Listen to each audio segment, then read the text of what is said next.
Update on AV61CCN. Just taking the front off your car. We've got to take the turbo off now. This is your wastegate, and this is the actuator.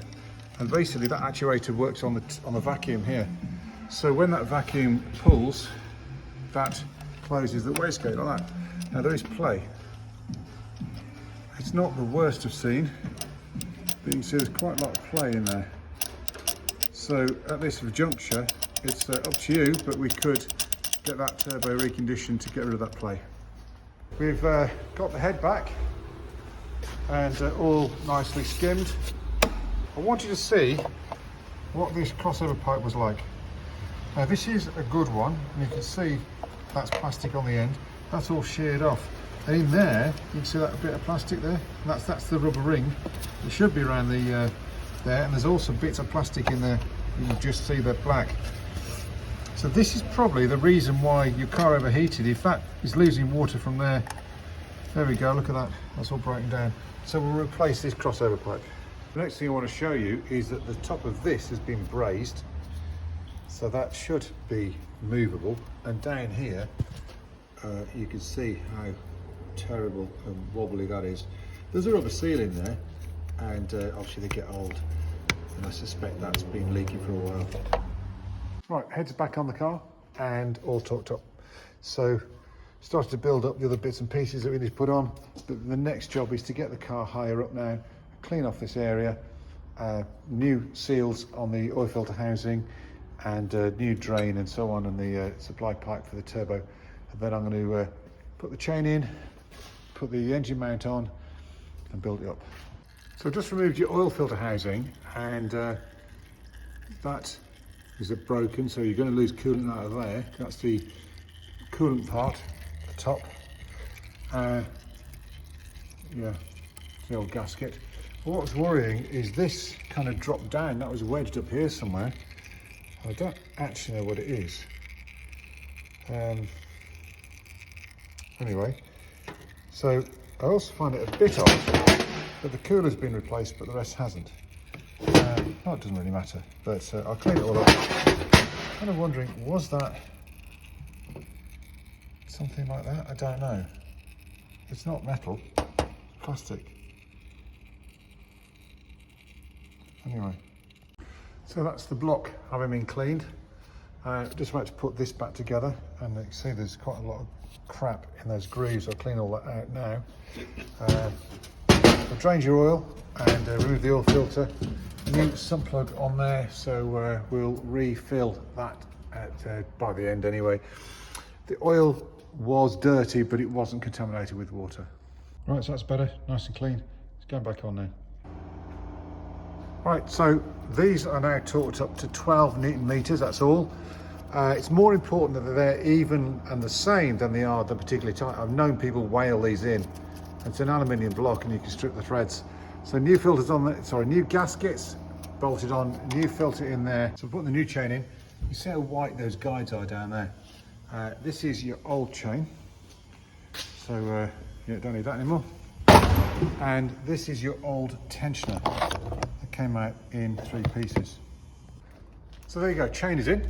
Not torqued up yet, but we'll do that later. I'm just going to put your turbo back on.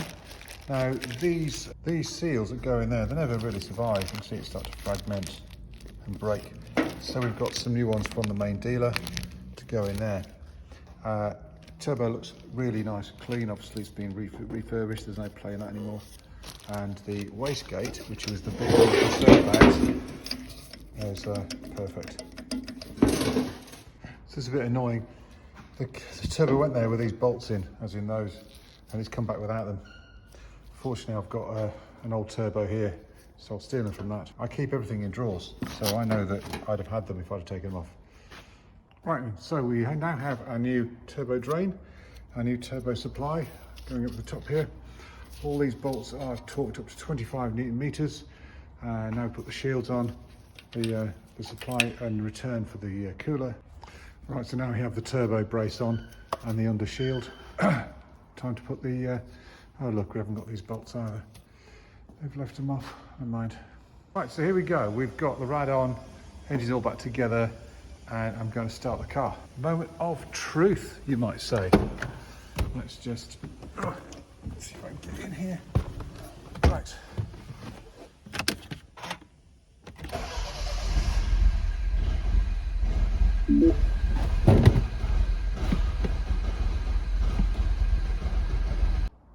Right, so the car's running, but it's running a bit rough, and I'm getting fault codes.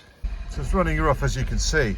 So when I look at the fault codes, I'm going to go to DME, read codes. I'm trying to accelerate, nothing's happening. Right, what we've got is intake camshaft insulation faulty. I've taken the cover off and inspected it, there's nothing wrong with it. So I'm going to change the sprockets. So these are the sprockets I'm going to put on. They are aftermarket, but they are new. And yeah, so that's an exhaust and that's the inlet. So let's see if that makes a difference to our running. So I've stripped all that lot off and I'm going to change these two sprockets. I mean, they are in the right place. That's the first thing I want to check. That's the exhaust, that's the inlet and that's the exhaust. I've got to take off that Vanos to get the tensioner out, put the timing tool on and crack these off and change them over, and I hope that makes a difference. Actually, I can see the timing's out. So when the engine stops, there should be a pin should go through there. So I shouldn't be able to move these. So that's that inlet, and I think the inlet's out. It is moving a little bit, it shouldn't. That one isn't. So that moves the engine, which is expected, but that, if you look there, yeah, we've got a problem there.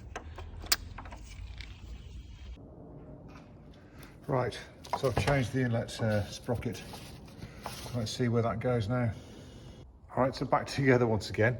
Let's just see what happens when we try and start it. All right, here we go. Oh, these stands are a lot better. Let's clear that fault.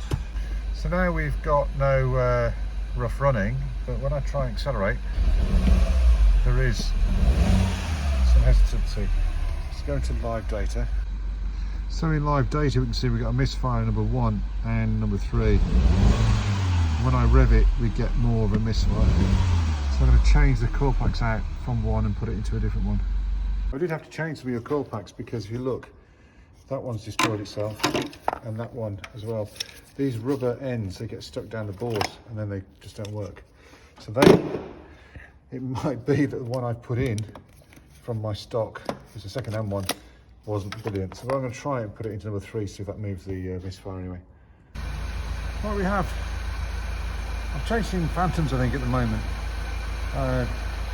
Car's running smoothly. So what I'm going to do is I'm going to run the car up to temperature, and while I'm doing that I'm going to be building the front of the car back up again. So fill that temperature, and I want to make sure that it gets to the point where the fan kicks in.